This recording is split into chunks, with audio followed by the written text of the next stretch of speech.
My fiancé cheated with her ex the night before our wedding.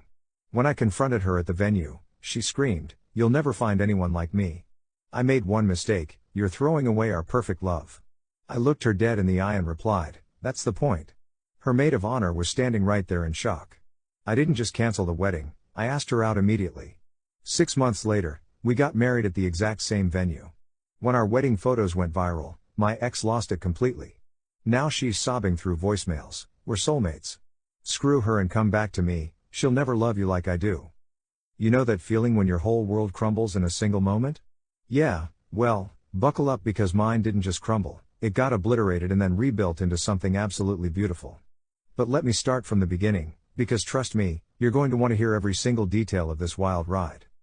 So there I was, Ryan Cross, 28 years old and stupidly in love with what I thought was the woman of my dreams. Mia Vale had been my everything for 3 years.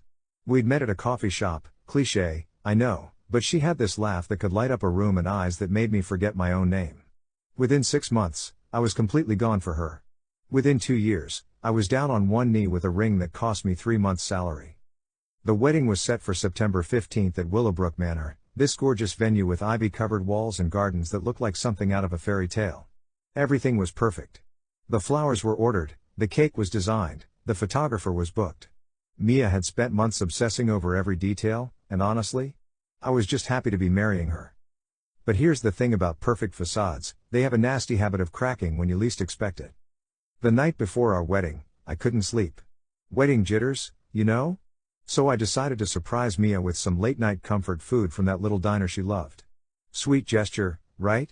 Wrong. Dead wrong. I pulled up to her apartment around 11 p.m., takeout bags in hand, ready to calm her pre-wedding nerves with greasy burgers and her favorite milkshake. But as I climbed the stairs to her second-floor apartment, I heard something that made my blood freeze in my veins. Laughter. But not just any laughter, Mia's laugh. The one I'd fallen in love with. Except it was mixed with something else. A deeper voice. A male voice that I recognized all too well. Jake Fox. Her ex-boyfriend. Now, you might be thinking, come on, Ryan, maybe they were just catching up as friends. And you know what? For about 2 seconds, I tried to convince myself of that too. But then I heard my name. Ryan has no idea, Jake's voice drifted through the thin apartment walls. He's so trusting, so naive. Tomorrow he'll be standing at that altar thinking he's got the perfect bride. My hand froze on the door handle. The takeout bags suddenly felt like they weighed 1,000 pounds. I can't believe I'm doing this, Mia's voice was breathless, different from the voice I knew. But when you called and said you were in town, Jake, I've missed this. I've missed us. Have you ever felt your heart actually break? Not metaphorically, but like there's a physical crack splitting it down the middle? Because that's exactly what happened to me in that hallway. 3 years of love, trust, and dreams for the future, gone in an instant. I could have burst through that door. I could have screamed, thrown punches, made a scene. But something inside me went completely cold. Calculating. Because right then, standing in that hallway with takeout getting cold in my hands, I realized something important. Mia Vale had just handed me the perfect opportunity for the most beautiful revenge imaginable. I set the food down quietly by her door and walked away. But I didn't go home. Instead, I drove to the one place I knew I could think clearly, the old pier where I used to go as a kid when life got complicated. Sitting there in my car, staring out at the water, I made a decision. I wasn't going to confront Mia tonight. I wasn't going to give her a chance to explain, to make excuses, to try to manipulate me with tears and apologies. No, I was going to let her have her perfect last night with Jake Fox. Because tomorrow? Tomorrow I was going to give her a wedding day she'd never forget. I got maybe 2 hours of sleep that night, but when I woke up, I felt more clear-headed than I had in months. I showered, got dressed in my tuxedo, and headed to Willowbrook Manor like nothing had happened. My best man, Max Gray, kept asking if I was nervous, and I just smiled and told him I'd never been more ready for anything in my life. The thing is, I wasn't lying. The venue looked absolutely stunning. White roses everywhere, fairy lights twinkling in the trees, chairs arranged in perfect rows facing the altar where I was supposed to promise Mia forever. All our friends and family were there, dressed to the nines, cameras ready to capture our perfect moment. But here's where the story gets interesting, because standing near the bridal suite, adjusting her deep blue maid of honor dress, was someone I'd somehow never really noticed before. Zoe Day, Mia's college roommate and best friend since they were 18. I'd known Zoe for 3 years, obviously.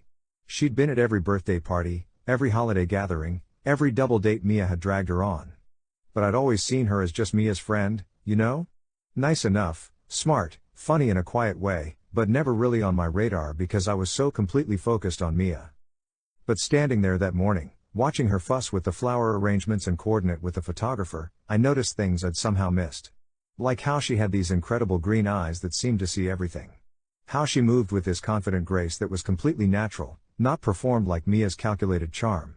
How when she smiled at the elderly ushers, it reached her eyes in a way that made them light up. Ryan. She waved me over. Everything looks perfect, doesn't it? Mia's going to be so happy. If only she knew. Yeah, I said, walking closer. Perfect. Something in my tone must have been off because Zoe tilted her head and studied my face. You okay? You seem. I don't know, different today. Different. That was one way to put it. Just wedding day nerves, I lied smoothly. Hey, Zoe? Can I ask you something? Of course. What do you think makes a marriage work? Like, really work? She considered this seriously, which I appreciated. Mia would have given me some surface-level answer about love conquering all. But Zoe actually thought about it. Honesty, she said finally. Complete, sometimes brutal honesty. If you can't trust someone with your whole truth, then what's the point?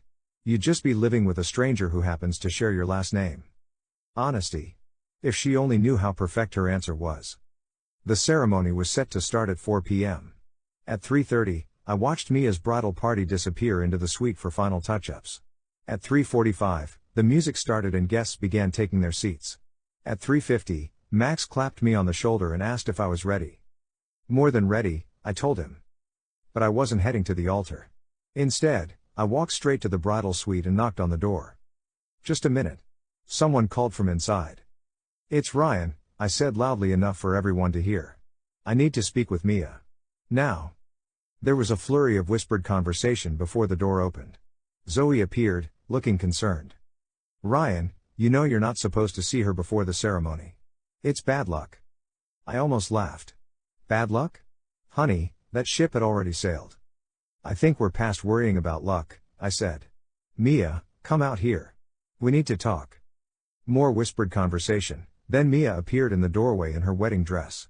She looked absolutely stunning, I'll give her that. The dress was perfect, her makeup flawless, her hair arranged in an elegant updo that had probably taken hours. She looked like every man's dream bride. Too bad she was every man's nightmare wife. Ryan, what's wrong? She asked, but there was something in her eyes. A flicker of panic that told me she knew exactly what was wrong. Let's take a walk, I suggested pleasantly. We moved away from the suite, toward a quiet corner of the venue's garden area. I could feel Zoe and the other bridesmaids watching from the doorway, could sense the growing tension among the guests as word spread that the groom had mysteriously appeared and whisked the bride away minutes before the ceremony. When we were alone, I turned to face Mia. She was fidgeting with her bouquet, avoiding my eyes. So, I said conversationally, how was your night? Sleep well? The color drained from her face so fast I thought she might faint. Ryan, because I was thinking about bringing you some food last night. You know, that diner you love? Thought it might help with the pre-wedding jitters. I paused, watching her face cycle through about 6 different emotions. But when I got to your apartment, it sounded like you were already being comforted. Ryan, please, let me explain. Explain what, exactly? How you spent the night before our wedding in bed with Jake Fox. How you told him I was naive and trusting. How you said you missed what you two had together. Tears started streaming down her face, ruining that perfect makeup. But instead of the remorse I might have expected, what I saw in her eyes was calculation. She was already working on damage control. It was a mistake, she said, grabbing my arm. Ryan, you have to believe me, it was just one mistake. I was nervous about the wedding, and when Jake called and said he was in town, I needed closure. It didn't mean anything. Want to know what's funny about cheaters? They always think their betrayal didn't mean anything, as if that somehow makes it better. As if reducing your relationship to meaninglessness is supposed to be comforting. One mistake, I repeated flatly. Yes. One stupid mistake that I'll regret for the rest of my life. But Ryan, we can get past this. We have something so special, so perfect. 3 years of love doesn't just disappear because of one night of weakness. She was getting desperate now, her voice rising. I could see people starting to gather at a distance, could see Zoe approaching with concern written all over her face. "You're right," I said calmly. 3 years doesn't just disappear. Hope flashed in Mia's eyes. "Exactly. So we can. It gets completely destroyed. Obliterated. Turned into a lie that makes me question every single moment we've shared together." The hope died. "Ryan, no. Please don't do this. Don't throw away our perfect love over one mistake. You'll never find anyone like me." And there it was. The moment I'd been waiting for without even knowing it. Mia Vale, in all her selfish, manipulative glory, had just handed me the perfect line for the perfect ending. I looked her dead in the eye, and I swear I felt something click into place inside my chest. Something that felt like justice. "That's the point," I said. The words hit her like a physical blow. She actually stumbled backward, her bouquet falling to the ground. "What?" I said. "That's the point, Mia. I don't want to find anyone like you. I want to find someone completely different. Someone honest. Someone loyal. Someone who wouldn't spend the night before our wedding with her ex-boyfriend." By now, we had an audience. The wedding party, some family members, random guests who'd wandered over to see what the commotion was about. But the person I found myself looking at was Zoe, who was standing about 10 feet away with her mouth slightly open, clearly trying to process what she was hearing. "Ryan, please," Mia started, but I held up a hand. "No. We're done here. The wedding is cancelled. I suggest you call Jake and see if he wants to console you through this difficult time." I started to walk away, but then I stopped. Because standing there, looking absolutely stunned in her blue dress, was the most beautiful woman I'd ever really seen. Not because of her looks, though Zoe was definitely beautiful, but because of everything I'd somehow never allowed myself to notice. Her kindness. Her intelligence. Her genuine smile. Her complete authenticity. What do you think happened next? Because I bet you can guess, and I bet you're going to love this part. I walked straight up to Zoe Day, ignoring the chaos erupting behind me as Mia realized I was serious, as wedding guests started murmuring and pulling out their phones, as the carefully planned fairy tale crumbled into very public disaster. "Zoe," I said, and my voice was steadier than it had been all day. "Ryan, I'm so sorry. I had no idea. If I had known. Would you like to have dinner with me sometime?" She blinked. "What? Dinner? You and me? Somewhere nice. Maybe next week when all this craziness dies down." Behind us, Mia's voice was reaching hysteria levels. Ryan, you can't do this. Come back here. We need to talk about this." But I kept my eyes on Zoe, who was staring at me like I'd lost my mind. Which, to be fair, maybe I had. But sometimes the best decisions come from moments of complete insanity. Are you asking me out? Right now? At your cancelled wedding?" "I am. But Mia made her choice last night. Now I'm making mine." Zoe glanced over my shoulder at her former best friend, who was now sobbing and screaming about soulmates and perfect love, then back at me. And slowly, incredibly, she smiled. "Okay," she said. "Yes. I'd like that." I could have kissed her right then and there, but that would have been too much drama even for this situation. Instead, I took her hand and said, "Want to get out of here?" "Yes." We walked away together, leaving behind the most expensive disaster I'd ever been part of. Behind us, I could hear Max trying to calm down the guests, could hear Mia's family demanding explanations, could hear Mia herself transitioning from tears to fury as she realized I wasn't coming back. But all I cared about was the woman walking beside me, who'd somehow turned the worst day of my life into the beginning of something incredible. That was 6 months ago. Want to know what happened during those 6 months? Because it's been the most amazing half year of my life. Zoe and I took things slow at first, we had to, considering the circumstances. She'd lost her best friend, I'd lost my fiancé, and we were both dealing with the aftermath of the most dramatic wedding cancellation in our town's history. But slowly, carefully, we started building something real. Our first date was at a little Italian place across town, somewhere we were unlikely to run into anyone we knew. We talked for 4 hours straight. About everything. About nothing. About dreams and fears and the weird way life sometimes takes sharp left turns when you least expect it. "I feel terrible about Mia," Zoe had said over dessert. "Why?" "She was my best friend. And now I'm here with you, and part of me feels like I'm betraying her somehow." I'd reached across the table and taken her hand. "Zoe, she betrayed herself. She betrayed us both, actually. You don't owe loyalty to someone who doesn't understand what loyalty means." That's when I knew I was falling for her. Not because she was beautiful, though she was. Not because she was available, though she was. But because she had the kind of moral compass that actually pointed true north. She worried about doing the right thing even when the right thing was complicated. We spent the next few months getting to know each other properly. Really know each other, not just the surface level stuff you learn when someone's dating your friend. I discovered that Zoe was an elementary school teacher who'd wanted to be a veterinarian until she realized she was too emotional to handle sick animals. I learned that she read mystery novels obsessively and could guess the killer by chapter 3. I found out that she made the world's worst coffee but the best chocolate chip cookies on the planet. More importantly, I learned that everything I'd thought I wanted with Mia, I actually wanted with Zoe. The quiet Sunday mornings, the easy conversations, the way she made me laugh without trying, the way she listened like every word I said actually mattered. By month 4, I knew I wanted to marry her. By month 5, I'd bought a ring. By month 6, I'd proposed. And she said yes. But here's where the revenge part gets really, really good. We decided to get married at Willowbrook Manor. The exact same venue. The exact same garden where I'd confronted Mia. The exact same altar where I was supposed to promise her forever. The wedding planner thought we were crazy. Don't you think it might bring back bad memories? She asked delicately. Not bad memories, I'd told her. Just incomplete ones that need a proper ending. Zoe understood immediately. It's like reclaiming the space, she said. Making it ours instead of letting it belong to what almost was. The wedding was absolutely perfect. Small, intimate, with just our closest family and friends. Zoe looked absolutely radiant in a simple but elegant dress that was completely different from Mia's over-the-top gown. When she walked down the aisle, I actually felt tears in my eyes, not from sadness or regret, but from pure joy. My best man Max gave a speech about second chances and finding the right person at the right time.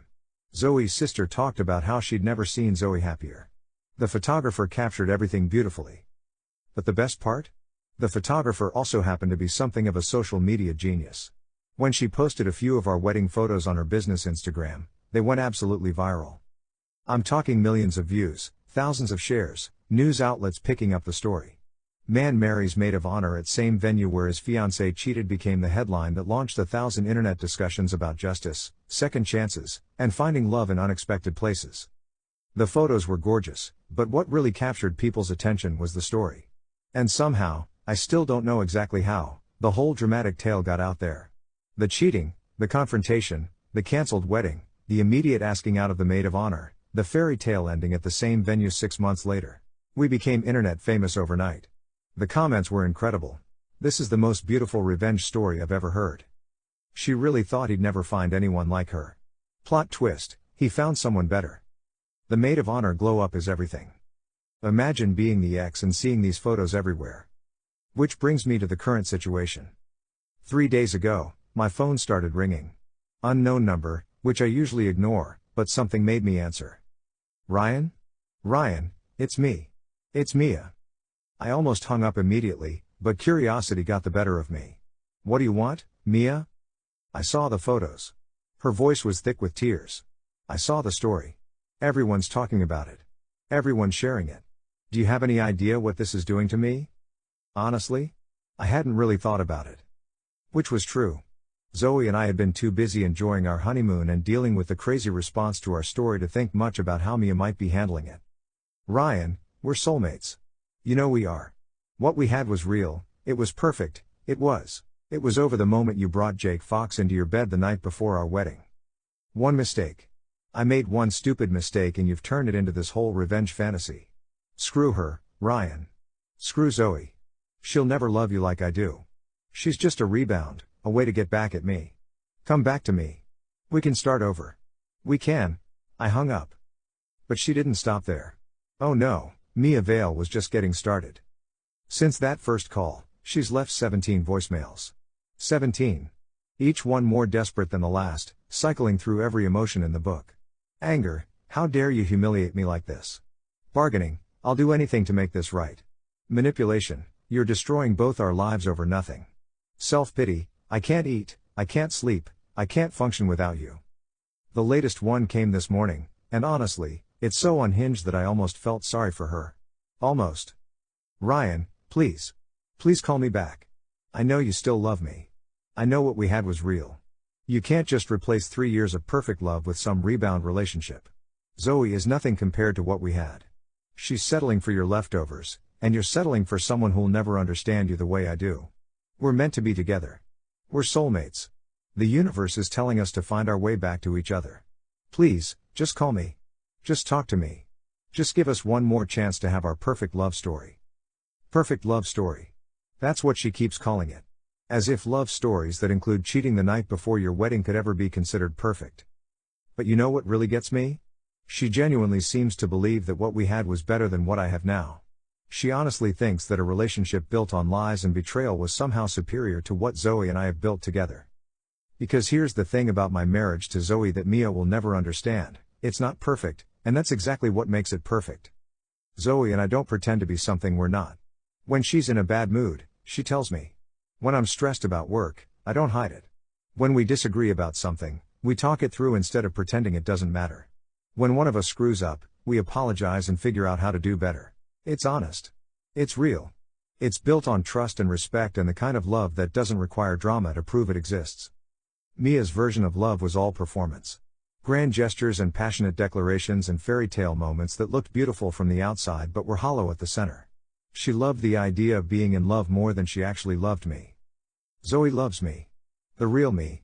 The guy who sometimes leaves dishes in the sink and gets grumpy when his favorite team loses and can't fold fitted sheets to save his life. She loves me on boring Tuesday mornings and during stomach flu and when I'm stressed about bills. That's not a perfect love story, it's a real one. And that's worth so much more than anything Mia and I ever had. This morning, while I was listening to her latest voicemail, Zoe came up behind me and wrapped her arms around my waist. "Still calling?" she asked. "Daily." Poor thing. She really doesn't get it, does she?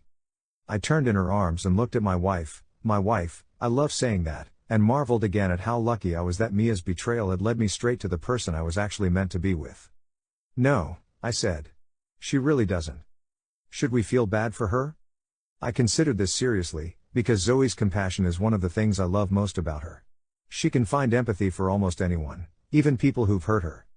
I think, I said slowly, that Mia is experiencing the natural consequences of her own choices. She chose to cheat. She chose to lie. She chose to prioritize her own immediate desires over the person she claimed to love. And now she's chosen to harass us instead of moving on and learning from her mistakes. Zoe nodded thoughtfully. It's like she's stuck in a loop, you know? She keeps trying to go back to something that never really existed in the first place. What do you mean? The perfect love she keeps talking about. If it had been perfect, she wouldn't have cheated. If it had been real, she would have called off the wedding herself instead of trying to have both you and Jake. She's mourning a fantasy, not a relationship. This is why I love Zoe's mind. She sees things clearly, without the emotional baggage that clouds judgment. She's probably right, Mia isn't actually missing me or our relationship. She's missing the story she told herself about us, the fairy tale she thought she was living. But fairy tales don't include cheating with your ex the night before your wedding. Fairy tales don't include lying to the person you claim to love. Fairy tales don't include harassment and manipulation when things don't go your way. Real love stories do include second chances, though. They include finding the right person even when you thought you'd already found them. They include building something genuine and lasting with someone who shares your values and your vision of what love should actually look like. They include moments like right now, sitting in our kitchen on a Sunday morning, drinking coffee and talking about everything and nothing while sunlight streams through the windows and makes everything golden. This is what a real love story looks like. Not the dramatic highs and lows, not the grand gestures and passionate declarations, but the quiet certainty that you're exactly where you belong with exactly the right person. Mia can keep calling. She can keep leaving voicemails about soulmates and perfect love and cosmic connections. But she's talking to someone who knows the difference between fantasy and reality now. And the reality is this: I found my person. She was standing right there in a blue dress, watching my world fall apart, and instead of falling apart with it, she helped me build something infinitely better. That's not revenge, actually. That's just life working out exactly the way it was supposed to. So what do you think? Was I too harsh? Too dramatic? Should I have given Mia a second chance and tried to work things out? Because honestly, sitting here in my actual perfect love story, I can't imagine making any other choice. Sometimes the best revenge isn't revenge at all, it's just living well with the right person while the wrong person realizes exactly what they lost. And Mia? She lost everything. Not because I took it away from her, but because she threw it away herself the night she chose Jake Fox over the man who would have loved her forever. Her loss is my gain, and Zoe's too. We're building something beautiful on the ruins of something that was never real to begin with. That's not just revenge. That's justice. That's justice. That's the universe setting things right. And it's the most beautiful ending I could have ever imagined. The phone is ringing again. Unknown number. But I'm not answering it this time. I'm too busy living my real love story to waste any more time on someone else's fantasy. Besides, Zoe and I are going back to Willowbrook Manor next month for our friend's wedding. As guests this time, not as the dramatic stars of the show. We'll sit in those same chairs where our friends and family once waited for a ceremony that never happened, and we'll watch two people who actually love each other make promises they actually intend to keep. And when they ask if anyone objects to this union, I'll stay quiet and hold my wife's hand and smile, knowing that sometimes the best objections are the ones you make to yourself before you end up at the wrong altar with the wrong person. Sometimes the perfect revenge is just refusing to live the wrong life with the wrong person. Sometimes it's finding the right life with the right person instead. And sometimes, if you're really lucky, those two things turn out to be exactly the same thing. The funny thing about going viral is that you become public property in a way you never expected. Suddenly everyone has an opinion about your life, your choices, your story. Most of the comments on our wedding photos were supportive, but there were definitely some that made me question humanity's collective judgment. He should have given her another chance. People make mistakes. This seems fake. Nobody moves on that fast. The maid of honor was probably plotting this the whole time. That last one really got to Zoe. She spent an entire evening scrolling through comments, getting more upset by the minute. They think I'm some kind of homewrecker, she said, curled up on our couch with her laptop. They think I was waiting in the wings, ready to steal you away from Mia. You know that's not true, I told her, taking the laptop away and closing it. And more importantly, I know that's not true. But what if people at school see this? What if parents think, Zoe? I sat down next to her and took her hands. Look at me. Do you remember what you told me makes a marriage work? Honesty. Right. So here's my honest truth, I never really saw you until that day. Not the way I should have. Not the way you deserved. And that's on me, not on you. You didn't steal anything from Mia because what Mia and I had was already broken. You just helped me realize what real love actually looks like. She leaned against my shoulder. Sometimes I wonder what would have happened if you hadn't found out about Jake that night. Would you have gone through with the wedding? It was a question I'd asked myself more than once. Would I have married Mia, never knowing about her betrayal? Would we have had kids, bought a house, built a life on that fundamental lie? Honestly? Yeah, probably. And I would have been miserable without even knowing why. Because here's the thing about settling for someone who's wrong for you, part of you always knows, even if you can't admit it. What do you mean? I thought about how to explain this without making it sound like I was rewriting history to make myself feel better. There were signs, you know? Little things that didn't quite add up. The way Mia would get defensive when I asked simple questions about her day. How she'd accuse me of being jealous or controlling when I'd mention that she seemed distant. The way she'd pick fights right before big events, like she was testing whether I'd still want to be with her if she pushed hard enough. Zoe was quiet for a long moment. She used to complain about you to me sometimes. This was news to me. What kind of complaints? Nothing major. Just. She'd say you were too predictable, too steady. She wanted more drama, more passion. She used to say that relationships should feel like roller coasters, not like Sunday drives. I almost laughed. Mia had wanted drama, and she'd certainly created some. But what she'd never understood was that Sunday drives could be perfect if you were with the right person. That steady could be passionate in its own way. That predictable could mean reliable, trustworthy, safe. Did you ever say anything to her about it? Once. I told her that maybe she should appreciate having someone who showed up consistently instead of keeping her guessing all the time. She just rolled her eyes and said I didn't understand because I'd never been in a real relationship. Ouch. That stung, even hearing it secondhand. But it also explained a lot about how Mia had viewed our relationship. To her, love without constant turbulence wasn't real love. To her, trust without jealousy was boring. To her, commitment without drama was settling. For what it's worth, I said, you understand relationships better than she ever did. The internet attention died down after a few weeks, but the effects lingered in unexpected ways. I started getting friend requests from random people who'd seen our story. Zoe's school principal called her into the office, not to reprimand her, but but to tell her that the school's social media policy didn't cover accidental viral fame, and that several parents had actually reached out to say how much they admired her handling of the situation. But the weirdest part was the copycat attempts. Apparently, our story had inspired a whole trend of people trying to recreate dramatic wedding moments for social media attention. There were staged cheating discoveries, fake cancelled weddings, even people hiring actors to play scorned exes. "We've created a monster," Zoe said, showing me a TikTok of someone claiming their fiancé had cheated with her sister's husband's cousin's roommate, or some equally convoluted story. "At least they're not actually getting cheated on," I pointed out. "They're just pretending to for internet points, which is somehow both better and worse." What really surprised me was how many people reached out with their own real stories. My DMs were full of messages from people who'd been cheated on, who'd found love after betrayal, who'd married their former best friend's ex and wanted to share their experiences. One message particularly stood out. It was from a woman named Sarah who'd been through something remarkably similar to our situation, except her version had happened 15 years earlier, before social media existed. "I married my husband 3 months after his fiancée cheated on him with his brother," she wrote. "His family thought it was too fast, too dramatic, too much of a rebound. But we've been married for 14 years now and have 3 kids.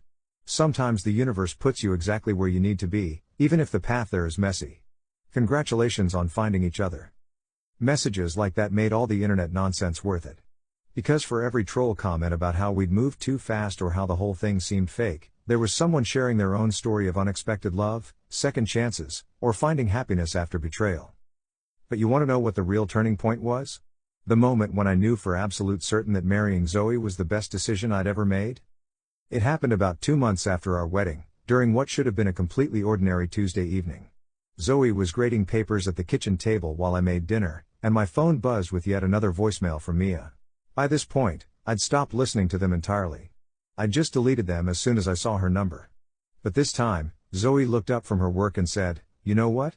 I want to hear what she's saying." "Zoe, no. You don't need to put yourself through that. I'm not trying to torture myself. I want to understand what we're dealing with. Maybe if I know what she's thinking, I can help figure out how to make her stop." Against my better judgment, I played the voicemail on speaker. Mia's voice filled our kitchen, slurred and desperate. "Ryan, I drove by your house today. I saw her car in the driveway. I saw you two through the window, looking so domestic. So boring. Is that really what you want? A boring life with a boring woman who'll never challenge you, never push you to be better? I made you better, Ryan. I made you fight for me, made you prove your love every single day. She's going to make you soft, make you complacent. You'll wake up in 20 years wondering what happened to your passion, your fire. Come back to me before it's too late. Come back to the person who actually understands who you are."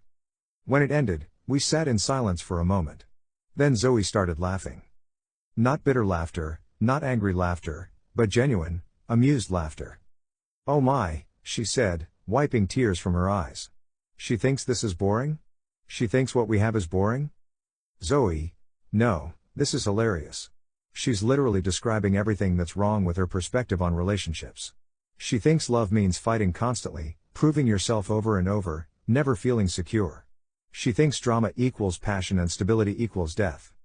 She stood up and walked over to where I was standing by the stove, stirring pasta sauce. "You know what's passionate about this moment?" she asked, gesturing around our kitchen. "You came home from work and immediately started making dinner because you knew I had papers to grade. You asked about my day and actually listened to the answer. You remembered that I hate doing dishes, so you've been doing them every night without being asked. You notice when I'm stressed and find little ways to help." She took the spoon from my hand and tasted the sauce, then added a pinch of salt. "That's passion, Ryan. Not the screaming, not the jealousy, not the constant need to prove love exists. This is passion. Choosing each other every single day, even when it's not dramatic or Instagram worthy." That's when I knew. Not just that I loved her, I'd known that for months. But that she understood love in a way that Mia never had and never would. She saw the romance in reliability, the passion in peace, the excitement in building something lasting together. Also, she added with a grin, if she thinks our life is boring, she clearly hasn't seen what happens after we finish grading papers and eating dinner. I nearly dropped the pasta pot. The voicemail stopped after that night. Not because I'd done anything different, but because something inside me had shifted. Mia's words had rolled off me completely for the first time since this whole thing started. Her opinion of my life, my choices, my wife, None of it mattered anymore. Because I finally understood what she'd never been able to grasp. Love isn't about grand gestures and constant drama. It's about finding someone who makes ordinary moments feel extraordinary just by being there to share them with you. But apparently, Mia wasn't done with her campaign to win me back. She just changed tactics. About a week after the voicemail stopped, Zoe came home from school looking troubled. "Weird day?" I asked, looking up from my laptop where I was working on a project. "You could say that. Mia showed up at my school today." I felt my blood pressure spike immediately. "She what?" "She was waiting by my car when I left work. Said she wanted to talk, woman to woman." "Please tell me you didn't engage with her." "I tried not to. I told her she needed to leave and stop contacting us. But she started crying in the parking lot, and you know me." I did know her. Zoe's compassion was one of her best qualities, but it also made her vulnerable to manipulation from people like Mia who had learned to weaponize other people's empathy. "What did she say?" Zoe sat down on the couch next to me and ran her hands through her hair. "She said she wasn't trying to cause trouble, she just needed me to understand that Ryan, you, weren't really in love with me. That you were just using me to get back at her, and that when the novelty wore off, you'd realize you'd made a huge mistake." "That's ridiculous." "I know that. But she was so convinced, Ryan. She kept saying that she knew you better than anyone, that she could see through this whole thing, that you were going to break my heart when you came to your senses." I closed my laptop and turned to face her fully. "What did you tell her?" "I told her that she was wrong. That whatever she thought she knew about you was clearly incomplete, because the man I married would never use someone the way she was describing. I told her that maybe the reason she couldn't understand what we have is because she never actually knew you at all." "How did she react to that?" "She got angry. Started saying that I was naive, that I was letting you fool me the same way you'd fooled her into thinking you were enough for her. That's when I realized she wasn't there to warn me out of concern, she was there to try to plant seeds of doubt in my head." The manipulation was so textbook it was almost impressive. Mia had figured out that direct appeals to me weren't working, so she decided to try to undermine my marriage from the inside by making Zoe question my motives. "Did it work?" I asked quietly. Zoe looked at me with such clear, certain eyes that I felt like an idiot for even asking. "Ryan, she spent 20 minutes trying to convince me that the man who brings me coffee in bed every morning, who listens to me complain about difficult students without trying to fix everything, who learned to make my grandmother's chocolate chip cookies just because I mentioned missing them once, she tried to convince me that this man was just using me for revenge." She leaned over and kissed me softly. "If you're using me for revenge, you're doing a terrible job of it, because I've never been happier in my life." That night, I made a decision that probably should have made months earlier. I blocked Mia's number, blocked her on all social media platforms, and sent her a certified letter through a lawyer basically telling her that any further contact would be considered harassment. The letter was professional but clear: "Mr. Cross has moved on with his life and married someone else. Your continued attempts to contact him and his wife are unwelcome and need to stop immediately. Any future contact will be documented and may result in legal action." Did I feel a little bad about it? Maybe. But you know what I felt more? Relief. Because for the first time since this whole thing started, I'd taken action to protect not just myself, but my wife and our marriage. Zoe deserved better than having to deal with ambush confrontations in parking lots. She deserved better than having to listen to voicemails from my ex. She deserved better than having to constantly reassure me that she wasn't bothered by Mia's continued presence in our lives. She deserved to be married to someone who put her first, always. And that meant creating boundaries that protected what we'd built together. The lawyer's letter worked, at least partially. The phone calls stopped. The voicemails stopped. But Mia found other ways to make her presence known. She started showing up at places she knew we might be. The grocery store where Zoe shopped. The restaurant where we'd had our first date. The bookstore where I bought Zoe's birthday present. Never approaching us directly, never technically doing anything illegal, but always there, always watching, always making it clear that she wasn't going away. "It's like having a ghost," Zoe said after the third coincidental encounter in 2 weeks. "She's not bothering us directly, but she's making sure we know she's still around." The final straw came during our 3-month anniversary dinner. We'd chosen a quiet little place across town, somewhere we'd never been before, somewhere that held no memories or associations with anyone from our past. We were having a perfect evening, good food, great conversation, plans for a weekend trip to the mountains. And then I saw her. Mia was sitting at the bar, 3 tables away, nursing a drink and staring directly at us. When she realized I'd spotted her, she didn't look away or pretend she hadn't seen us. She raised her glass in a mock toast and smiled. That's when I knew this had to end, one way or another. Stay here, I told Zoe. Ryan, don't. It's okay. I'm just going to talk to her. This needs to stop. I walked over to where Mia was sitting, my heart pounding but my resolve absolute. This ends now, I said quietly. Hello to you too, she said, taking a sip of her drink. Enjoying your dinner? You two look so happy together. Mia, I'm going to say this once, and I need you to really hear me. Whatever you think you're accomplishing with all this, the calls, the voicemails, the showing up everywhere, it's not working. It's not making me miss you or question my marriage. It's just making me grateful that I found out who you really were before it was too late. Her composure cracked for just a moment. You don't mean that. I absolutely mean that. The woman I thought I loved never existed. She was a character you were playing, and apparently you got so deep into the role that you started believing it yourself. That's not true. Isn't it? The woman I thought I loved was honest, loyal, faithful. She would never cheat on someone she claimed to love. She would never harass someone who'd moved on. She would never stalk a happy couple because she couldn't accept that her actions had consequences. Mia's eyes filled with tears, but they looked different from the tears I'd seen before. Less manipulative, more genuinely devastated. I made one mistake, she whispered. No, Mia. You made a choice. And then you made another choice to lie about it. And then you made choice after choice to refuse to accept the consequences of those first two choices. That's not one mistake, that's a pattern. I pulled out my phone and showed her the screen. I'm calling the police. Not to have you arrested, but to document this incident. Because this stops tonight, one way or another. For the first time since I'd known her, Mia looked genuinely afraid. You wouldn't. Watch me. I started dialing, and she grabbed my arm. Wait. Please. I'll stop. I'll leave you alone. I need you to understand that I really did love you. Whatever you think about everything else, I need you to know that what I felt for you was real. I looked at her, really looked at her, and for a moment I saw not the manipulative woman who'd been making our lives difficult, but the broken person underneath all the desperation and denial. Maybe you did love me, Mia. In whatever way you're capable of loving someone. But love without respect isn't really love. Love without honesty isn't really love. Love without the ability to put someone else's well-being before your own wants isn't really love. I put my phone away, but kept my voice firm. What you're doing now? Following us, showing up everywhere, trying to convince my wife that I'm using her? That's not love either. That's possession. That's ego. That's refusal to accept that your actions had consequences. She was crying openly now, and despite everything, I felt a flicker of the compassion that had once made me care about her. I hope you find what you're looking for, Mia. I really do. But you're not going to find it by trying to destroy what someone else has built. You're going to find it by figuring out why you sabotage something good and making sure you never do it again. I started to walk away, then turned back. And if I see you anywhere near my wife or me again, I won't hesitate to call the police. That's not a threat, it's a promise. When I got back to our table, Zoe took one look at my face and reached for my hand. How do you feel? She asked. I thought about it for a moment. How did I feel? Relieved, mostly. But also sad in a way I hadn't expected.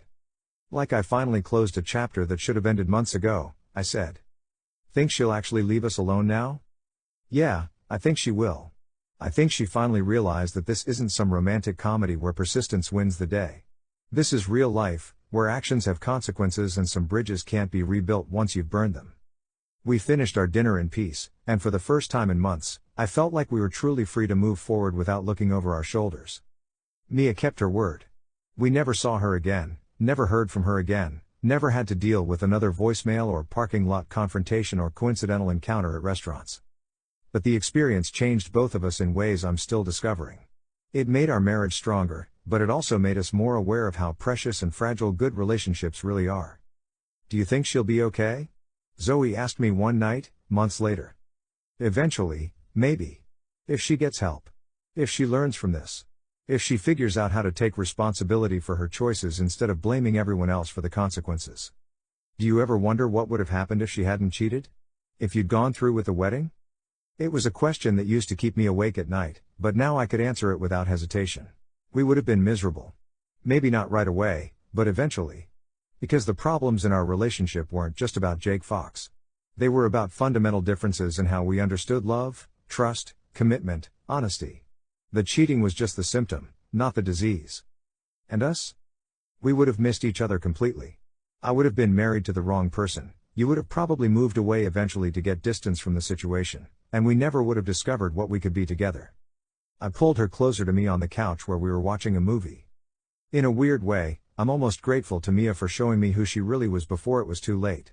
And for being such a terrible friend to you that you didn't feel guilty about giving us a chance. She wasn't always terrible, Zoe said thoughtfully. That's what made it so confusing. She could be fun, generous, supportive. But looking back, I think those good qualities only showed up when it was convenient for her, when she needed something, or when she had an audience. That was probably the most insightful thing anyone had said about Mia through this entire ordeal. She wasn't evil, wasn't some cartoon villain. She was just someone who'd never learned to be genuinely good when it was hard, when it cost her something, when nobody was watching. And that, ultimately, was why what we had now was so much better than what I'd had before. Zoe was good when it was inconvenient. She was honest when it was uncomfortable. She was loyal when it would have been easier to walk away. That's not dramatic or passionate in the way Mia understood those words. But it's something infinitely more valuable. It's real.